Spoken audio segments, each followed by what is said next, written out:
বিসমিল্লাহির রহমানির রহিম। ভাই ও বোনেরা, যে যেখান থেকে আমাকে দেখছেন এবং শুনছেন, আপনাদের সবাইকে আমার সালাম, আসসালামু আলাইকুম। আশা করি আপনারা ভালো আছেন, আমিও ভালো আছি। UK property gossip by Tasmina YouTube চ্যানেলের পক্ষ থেকে জানাই শুভেচ্ছা। আজ জুলাই মাসের ৩ তারিখ বৃহস্পতিবার 2025। এই মুহূর্তে লন্ডনের তাপমাত্রা আছে 21 ডিগ্রি সেলসিয়াস। ফার্স্ট সিকিউরিটি ব্যাংকের 110 কোটি টাকার খেলাপি গ্রাহক নুরুদ্দিন আটক, এই শিরোনামে সমকালে খবর প্রকাশ হয়েছে। এটি নিয়ে আপনাদের সাথে আমি আরও আগেই কথা বলতে চেয়েছিলাম, কিন্তু সময়ের অভাবে আসলে হয়ে ওঠেনি। তো আজ এটি নিয়ে আপনাদের সাথে কথা বলতে চাচ্ছি। তো ভিডিওর শুরুতেই বলে নিচ্ছি যে বাংলাদেশে কিছু কিছু মানুষ আছে, এরা বাটপাড়িতে খুব উস্তাদ। সহজ সরল মানুষ যারা আছে, এদের সাথে এরা বাটপাড়ি করে প্রতারিত করে তাদেরকে। তো তেমনই একটি ঘটনা ঘটেছে এই ফার্স্ট সিকিউরিটি ব্যাংকের। তিনি একজন গ্রাহক ছিলেন যার নাম নুরুদ্দিন। তিনি 110 কোটি টাকা ঋণ খেলাপি হওয়ার দায়ে গ্রেপ্তার হয়েছেন। তো তার সম্পর্কেই কিছু কথা বলতে চাচ্ছি। দীর্ঘদিনের খেলাপি দায় পরিশোধ না করা এবং প্রতারণার আশ্রয় নিয়ে বন্ধকি অ্যাপার্টমেন্ট বিক্রি করেন এই নুরুদ্দিন।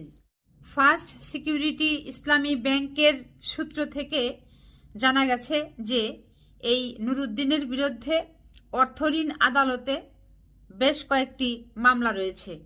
জানা যায় গত 28 জুন পল্টন থানা পুলিশ মিয়া মোহাম্মদ নুরুদ্দিনকে গ্রেপ্তার করেছে। ব্যাংকের নামে মর্টগেজ করা 55টি অ্যাপার্টমেন্টের মধ্যে ব্যাংকের অনুমতি ছাড়া ইতোমধ্যে 50টি অ্যাপার্টমেন্ট বিক্রি করেছে এই নুরুদ্দিন।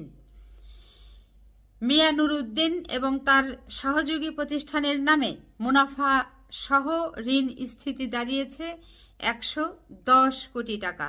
ভাই বোনেরা, এখানে আসলে মূল ঘটনাটি হচ্ছে এই যে এই মিয়া নুরুদ্দিন তিনি ফার্স্ট সিকিউরিটি ইসলামী ব্যাংক থেকে মোটা অঙ্কের ঋণ নিয়েছিলেন। ঋণ নিয়ে তিনি আবাসন খাতে ব্যয় করেছিলেন, অর্থাৎ জমি কিনেছিলেন, সেই জমির ওপর ফ্ল্যাট বানিয়েছিলেন, ফ্ল্যাট বানিয়ে সেগুলো বিক্রি করে দিয়েছিলেন। কিন্তু ব্যাংক থেকে তিনি যখন ঋণ তুলেছিলেন, তখন যে ফ্ল্যাটগুলো হবে সেই প্রত্যেকটা ফ্ল্যাট ওই ফার্স্ট সিকিউরিটি ইসলামী ব্যাংকের নামে বন্ধকি রাখা ছিল। কিন্তু এই নুরুদ্দিন মিয়া 2 নাম্বারই করে যেটি করেছে যে ব্যাংককে না জানিয়ে চুপে চাপে ওই 50টি ফ্ল্যাট সাধারণ যারা জনগণ আছে পত্রিকায় বিজ্ঞাপন দিয়েছে যে ফ্ল্যাট বিক্রয় হবে, বাড়ি বিক্রয় হবে, ইত্যাদি ইত্যাদি বলে বিজ্ঞাপন দিয়েছে। ওই বিজ্ঞাপন দেখে দেখে সাধারণ মানুষ যারা আছে, যাদের বাড়ি ঘর কেনার প্রয়োজন, আবাসনের প্রয়োজন, তারা তাদের সাথে যোগাযোগ করে ফ্ল্যাটগুলো এই লোকের কাছ থেকে কিনে নিয়েছে। এখন যারা কিনেছে তারা দেখেন কি পরিমাণ বিপদে পড়েছে। তারা তো কিনলো, এই আমার মতো আপনার মতো পাবলিক যারা কিনলো তারা তো কিনেছে এই মিয়া নুরুদ্দিনের কাছ থেকেই। অপরদিকে এখন নুরুদ্দিন মিয়া যে ভেতরে ভেতরে ওই ব্যাংকের কাছে এই বাড়ি, এই ফ্ল্যাট বন্ধকি রেখে কোটি টাকা নিয়ে আর ফেরত দেয়নি, কিংবা প্রত্যেক মাসে মাসে তার যে একটা কিস্তি দেওয়ার কথা ছিল ব্যাংকে, সেটিও পরিশোধ করেনি। না করার কারণে এক পর্যায়ে এসে এই ফার্স্ট সিকিউরিটি ইসলামী ব্যাংক এখন এই ফ্ল্যাটগুলোকে তারা নিয়ে নিচ্ছে এবং আদালতে তারা দ্বারস্থ হয়েছে।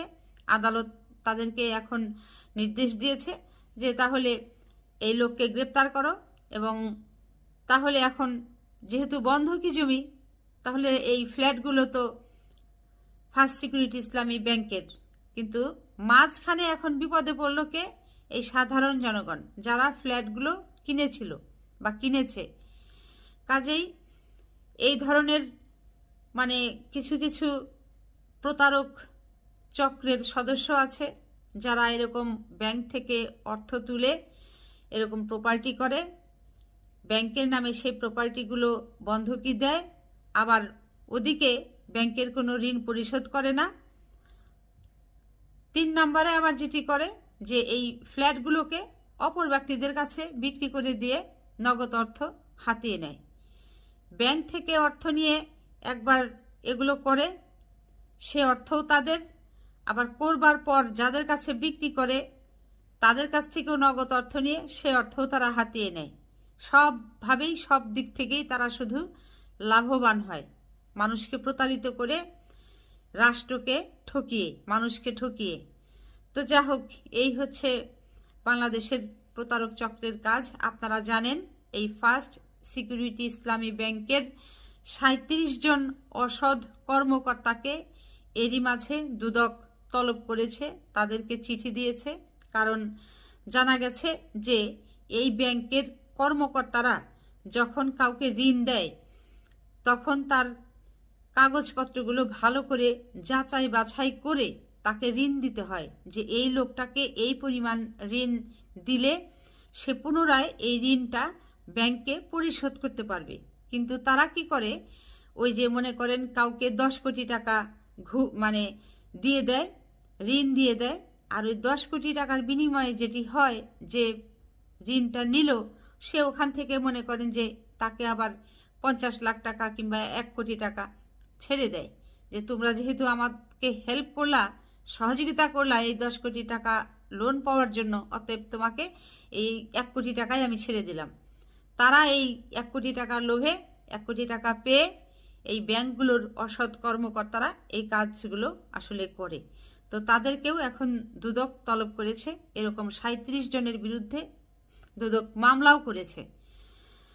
তো এখন ভাই বোনেরা, বাংলাদেশে যারা আছেন, আপনারা যখন ফ্ল্যাট কেনেন, বাড়ি ঘর সম্পত্তি, দোকান, তারপর নৌকা, স্টিমার, জাহাজ, বাস, গাড়ি, যে যা কেনেন, মোট কথা সব কিছু ভালো করে দেখে শুনে বুঝে যাচাই বাছাই করে, যে এটি কোনো বন্ধকি কিনা, এটি কোনো মানুষের কাছে আগে বেচা হয়েছে কয়বার, সেগুলোর ঝামেলা মিটে গেছে কিনা, এগুলো সব কিছু দেখে বুঝে আপনারা সামনের দিকে আগাবেন এবং কেনা বেচার জড়াবেন। সবাই ভালো থাকবেন, সুস্থ থাকবেন এবং আমার জন্য দোয়া করবেন। আমার এই চ্যানেলটিতে লাইক, কমেন্ট, শেয়ার এবং সাবস্ক্রাইব করবেন। আসসালামু আলাইকুম, আল্লাহ হাফেজ।